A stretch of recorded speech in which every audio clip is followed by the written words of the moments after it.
17th of October, 1777. A muddy field in upstate New York.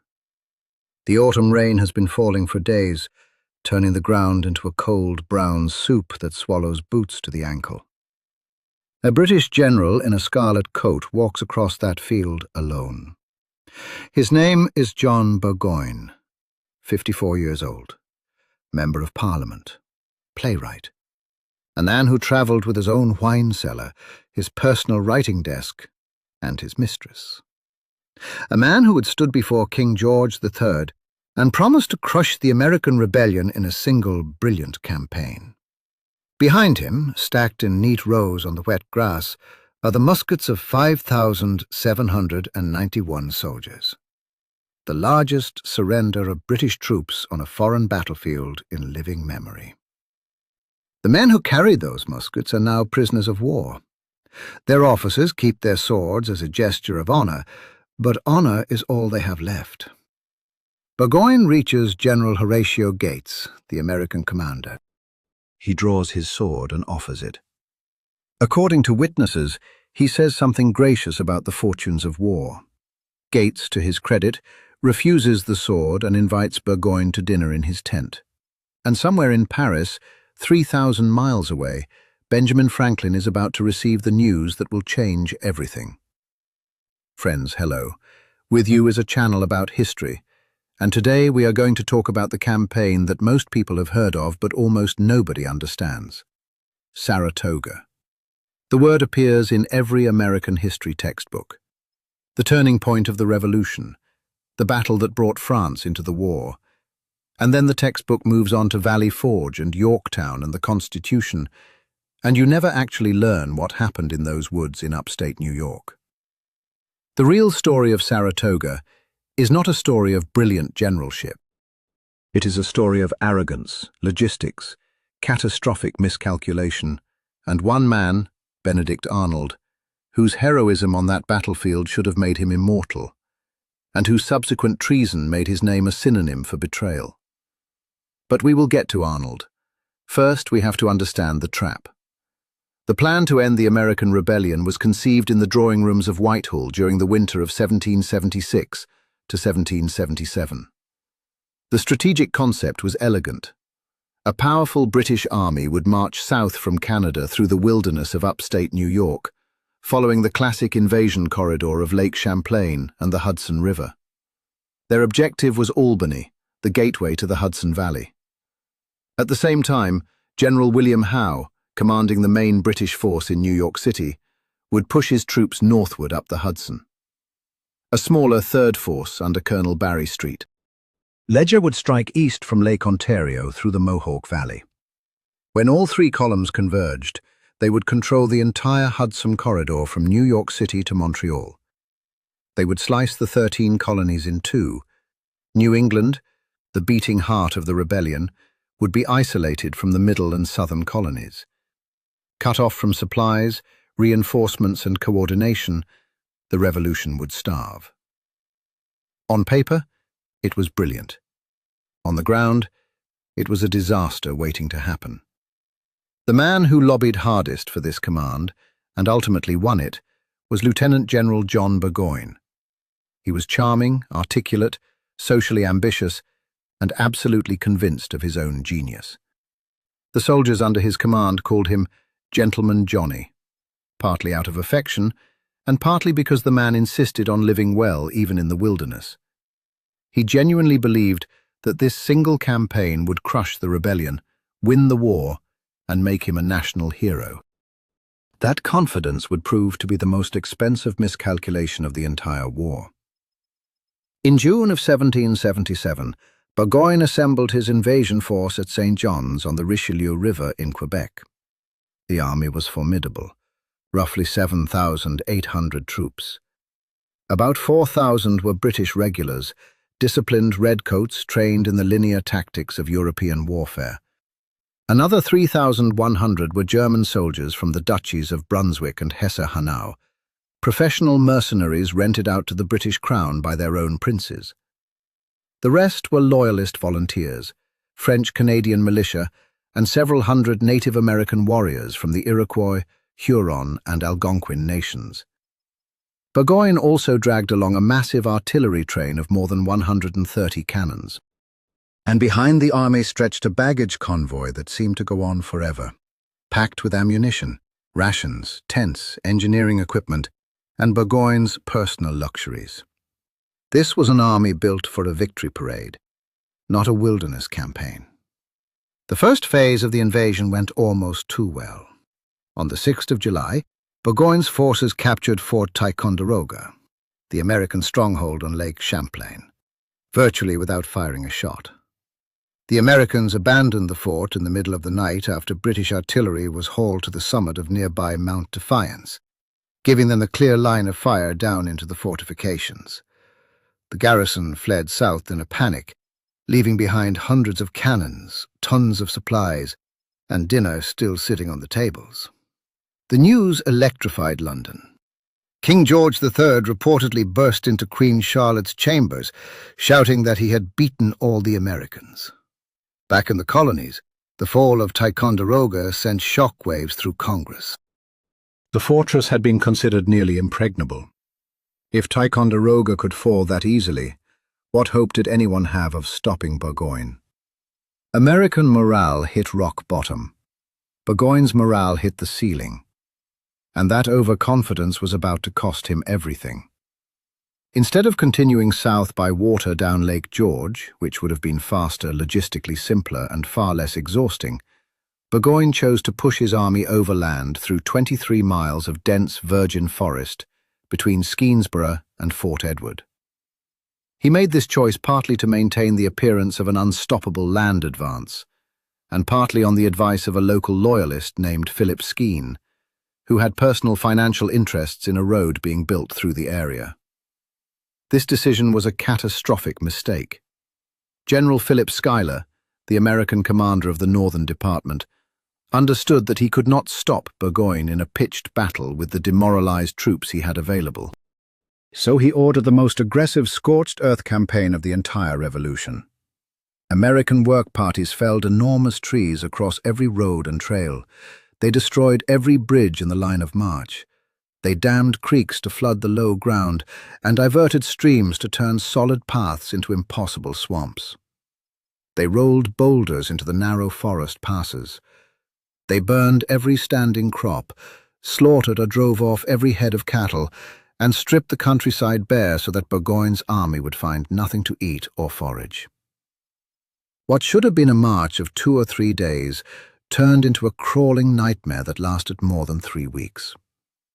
Burgoyne's troops were hacking through tangled wilderness in the brutal July heat, building 40 bridges and an extensive log causeway over 2 miles of swamp, all while dragging those 130 cannons over terrain that swallowed wheels up to the axles. The supply line back to Canada stretched thinner with every agonizing mile. And the further south Burgoyne pushed, the more American militia companies materialized in the countryside around him, sniping at foragers, ambushing supply wagons, and disappearing back into the forests they knew by heart. Burgoyne was marching into a closing trap, and he either could not see it or refused to. Then came an incident that made his situation even more desperate. A young loyalist woman named Jane McCrae, waiting to be reunited with her fiancé in Burgoyne's army, was killed and scalped by Native American warriors allied with the British. The murder of a white woman by Burgoyne's own allies became an instant propaganda sensation across the colonies. Recruitment into the American militia surged. Men who had been sitting on the fence, unsure whether to risk their lives, now grabbed their muskets and marched north. Burgoyne's alliance with native war parties, which was supposed to terrorize the frontier into submission, was instead driving thousands of armed volunteers straight into the American camp. By early August, Burgoyne's army was starving, horses were dying, draft animals could not be replaced, rations were running short. He made a fateful decision. He sent a detachment of approximately 700 troops under Lieutenant Colonel Friedrich Baum on a raid toward Bennington, in the territory we now call Vermont. The objective was to seize horses, cattle, wagons, and whatever supplies could be found. British intelligence indicated the area was lightly defended and populated by loyalist sympathizers. Those intelligence reports were disastrously wrong. What Baum found waiting for him was Brigadier General John Stark and roughly 2,000 furious New Hampshire and Vermont militiamen. Stark was a veteran of Rogers' Rangers from the French and Indian War, a man who knew frontier fighting in his bones. On the morning of August 16th, Stark reportedly pointed at the German position on a hilltop and told his men, "There are the redcoats, and they will be ours by nightfall, or Molly Stark will sleep a widow." His men attacked from multiple directions simultaneously. The fighting was ferocious and close, much of it hand to hand. Baum was fatally wounded. When a relief column of another 700 Germans arrived later that afternoon, Stark's forces, reinforced by Colonel Seth Warner and the Green Mountain Boys, smashed them as well. By sunset, Burgoyne had lost nearly 1,000 men killed, wounded, or captured. 1/8 of his entire army vanished in a single afternoon. He had gained nothing, not a single horse, not a head of cattle, not a wagon of supplies. And then came the piece of news that should have made any rational commander turn his army around and march back to Canada while he still could. General William Howe, the man who was supposed to push north from New York City and link up with Burgoyne at Albany, the entire strategic rationale for this invasion, was not coming. Howe had decided to load his army onto ships and sail south to capture Philadelphia instead. He believed taking the American capital would be the decisive blow. He was wrong about that too. But his decision left Burgoyne completely alone. There would be no relief from the south, no reinforcements, no link-up at Albany. To make matters worse, the third prong of the invasion had also failed.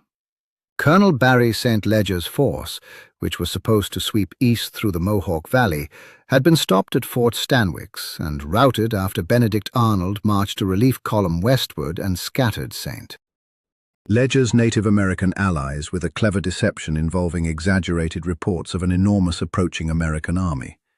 St. Leger retreated back to Canada.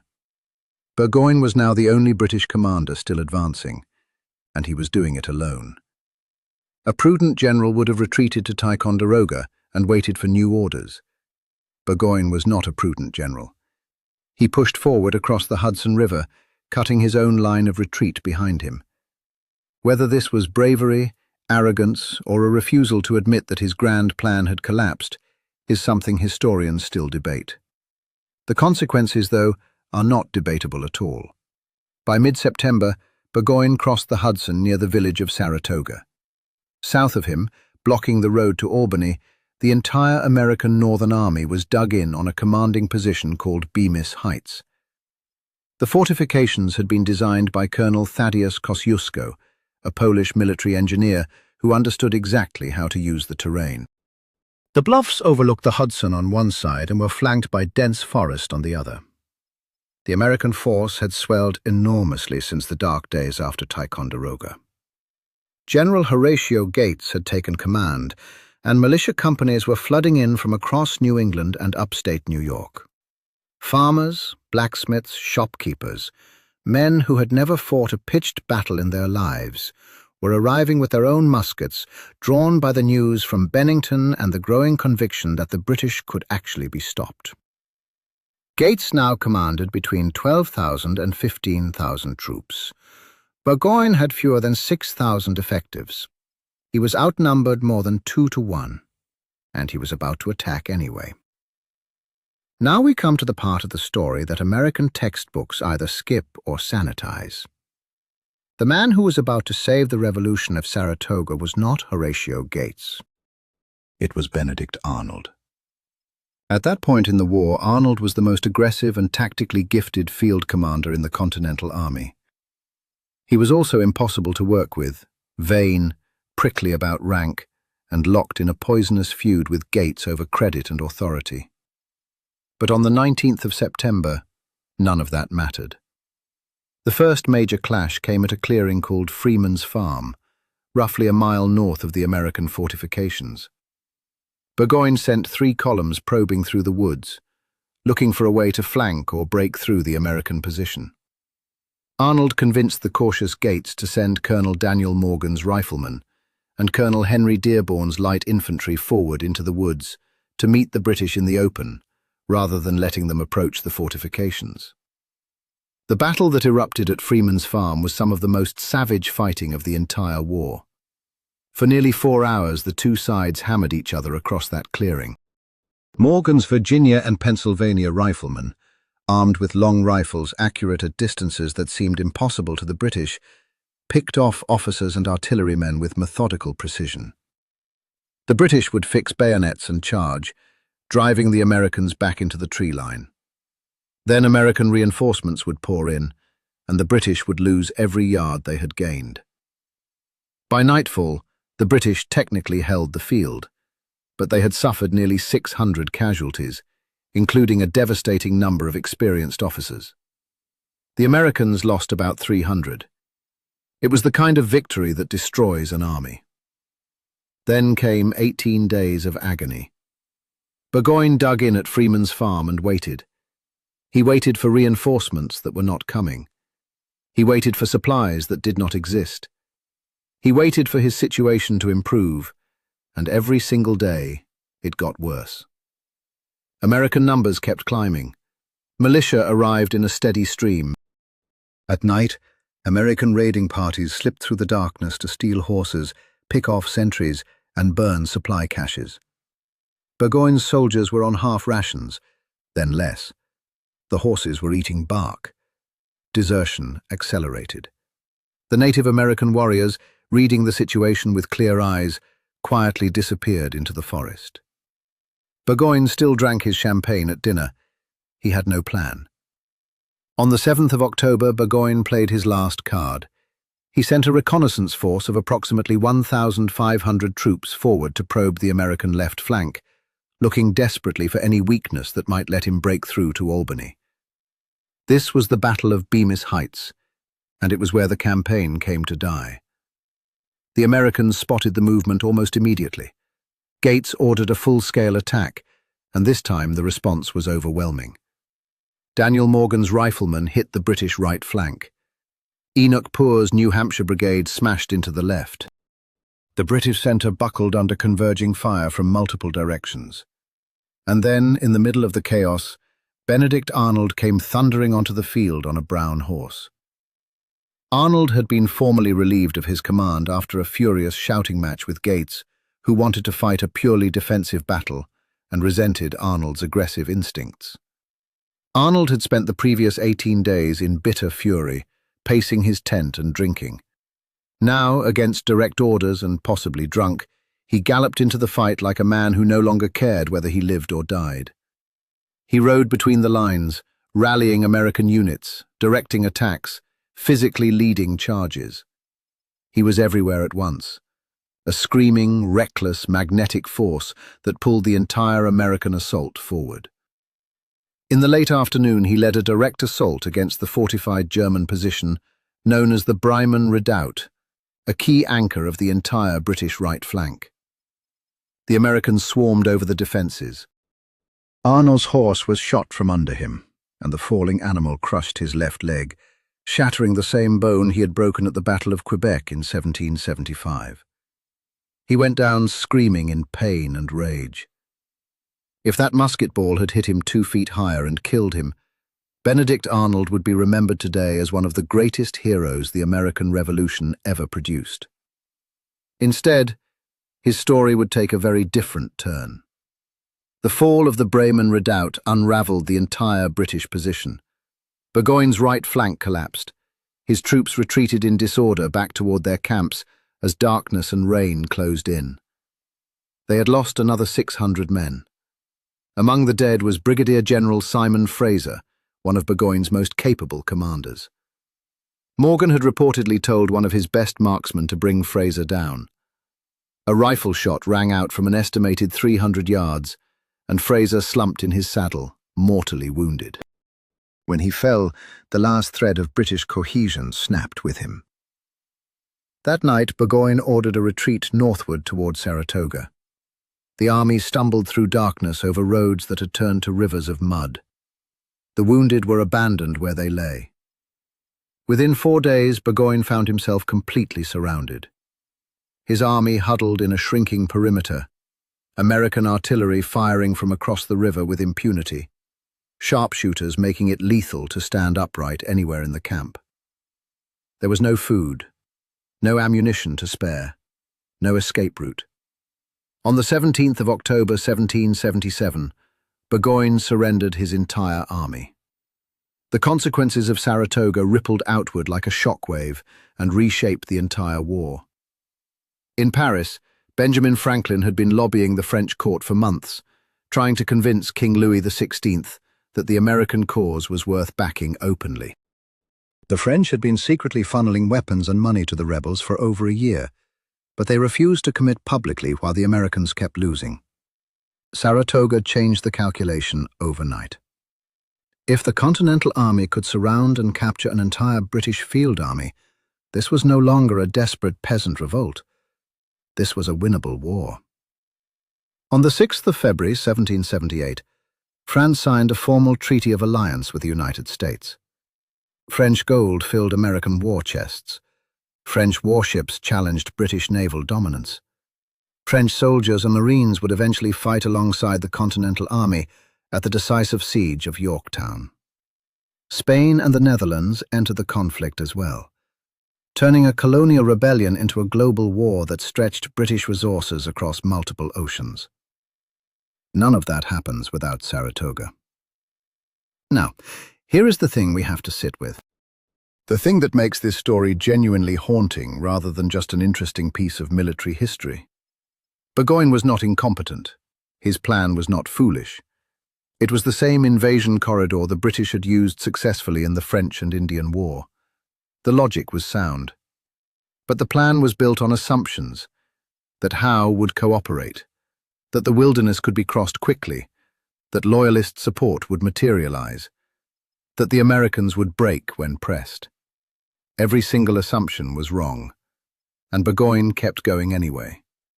Not because the evidence supported his decisions, but because turning back meant admitting failure. He had promised the king a victory. He had written the speech in his head. He could not bring himself to retreat. So he marched his army into a trap that everyone around him could see closing. That is not just a military lesson. That is a human lesson. The most dangerous moment in any campaign is not when things are going badly. It is when things are going badly and you cannot admit it. Burgoyne lost an empire not because he was outnumbered or outgunned, but because he could not say the 3 hardest words any leader ever has to say. I was wrong.